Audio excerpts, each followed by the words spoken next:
Hi everyone, welcome back to my channel. Friends, આજે હું તમારા માટે સરસ મજાના રાઈસની રેસીપી લઈને આવી છું.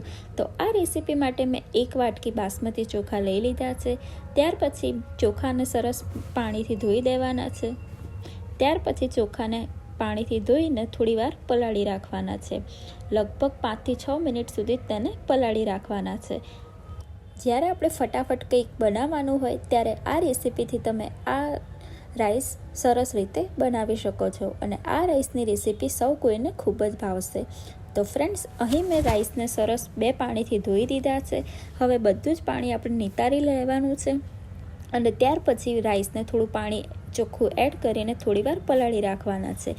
તો ત્યાં સુધી અહીં મેં એક તપેલીમાં પાણી લઈ લીધું છે. 1 ગ્લાસ જેટલું પાણી લેવાનું છે. ત્યાર પછી થોડું મીઠું એડ કરીને રાઈસને એડ કરી દેવાના છે. થોડું પાણી ઉકળે એટલે આપણે રાઈસને એડ કરી દેવાના છીએ.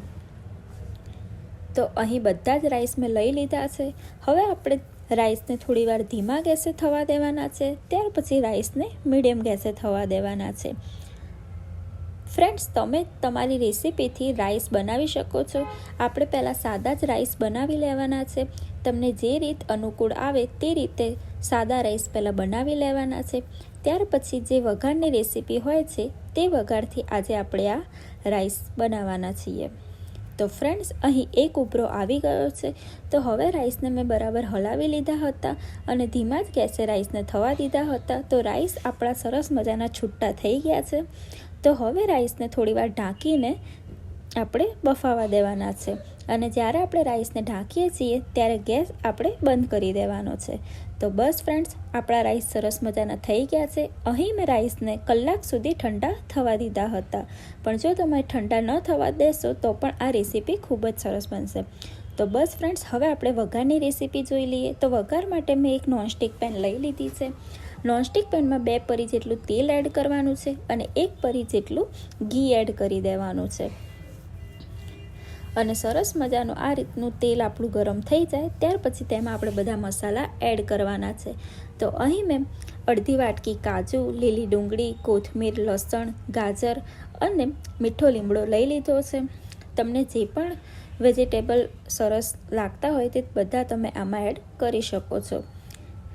તો બસ ફ્રેન્ડ્સ, હવે આપણે ધીરે ધીરે કરીને બધા મસાલાને એડ કરી દેવાનું છે. તો અહીં આપણું તેલ થઈ ગયું હતું ગરમ, તો મેં તેલમાં અડધી ચમચી જીરું એડ કરી દીધું. ત્યાર પછી લસણ એડ કર્યું. લસણના આ રીતે એકદમ નાના નાના પીસ કરી લેવાના છે. ત્યાર પછી મેં ગાજર એડ કર્યું અને ગાજરના પણ આ રીતે એકદમ નાના પીસ કરી લેવાના છે. હવે બધા જ વેજીટેબલને સરસ રીતે મિક્સ કરી દેવાના છે.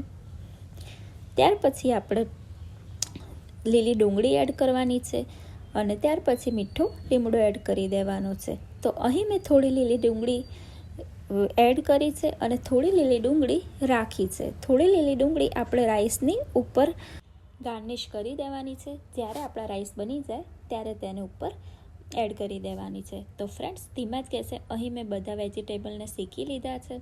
હવે ત્યાર પછી આપણે કાજુ એડ કરી દેવાના છે. જ્યારે આપણા વેજીટેબલ ફ્રાય થઈ જાય ત્યારે જ આપણે તેની અંદર કાજુ એડ કરવાના છે. તો બસ ફ્રેન્ડ્સ, હવે આપણે રાઈસને એડ કરી દેવાના છે અને રાઈસને પણ બરાબર વેજીટેબલ સાથે મિક્સ કરી દેવાના છે. તો ફ્રેન્ડ્સ, મારી આ રેસીપીથી તમે જો આ રાઈસ બનાવશો તો તમે બધી જ વખતે આ જ રેસીપીથી આ રાઈસ બનાવશો. આ રેસીપીનું નામ છે ફ્રાઈડ રાઈસ વિથ વેજીટેબલ. તો અહીં ફ્રેન્ડ્સ, મેં આજે તમારી સાથે ફ્રાઈડ રાઈસની રેસીપી શેર કરી છે. હવે ફ્રાઈડ રાઈસમાં આપણે 1 ચમચી કાળા મરીનો પાવડર એડ કરવાનો છે, એટલે કે મરી પાવડર એડ કરવાનો છે અને અડધી વાટકી જેટલો સોયા સોસ એડ કરવાનો છે અને ત્યાર પછી અડધી ચમચી જેટલું મીઠું એડ કરી દેવાનું છે. હવે આ મસાલાને બરાબર મિક્સ કરી દેવાના છે. આ રાઈસ સાથે આ 3 જ મસાલા એડ થાય છે જેનું આપણે ધ્યાન રાખવાનું હોય છે. આપણે વ્હાઈટ કલરના ફ્રાઈડ રાઈસ કરવાના છે એટલે તેમાં આ 3 જ મસાલા એડ કરવાના છે. તો બસ ફ્રેન્ડ્સ, હવે આપણા ફ્રાઈડ રાઈસ બસ 5 જ મિનિટમાં રેડી થઈ જશે. તો આ રેસીપીથી ફ્રાઈડ રાઈસ સરસ પણ બને છે અને ખૂબ જ સરસ પણ લાગે છે. હવે અહીં મેં ઉપરથી થોડુંક વ્હાઈટ મરચું એડ કર્યું છે. વ્હાઈટ મરચું ઓપ્શનલ છે, જો તમે તે ઉમેરવા ન માંગતો હોય તો પણ રાઈસ ખૂબ જ સરસ લાગશે. તો ફ્રેન્ડ્સ, હવે આપણા ફ્રાઈડ રાઈસ તૈયાર થઈ ગયા છે.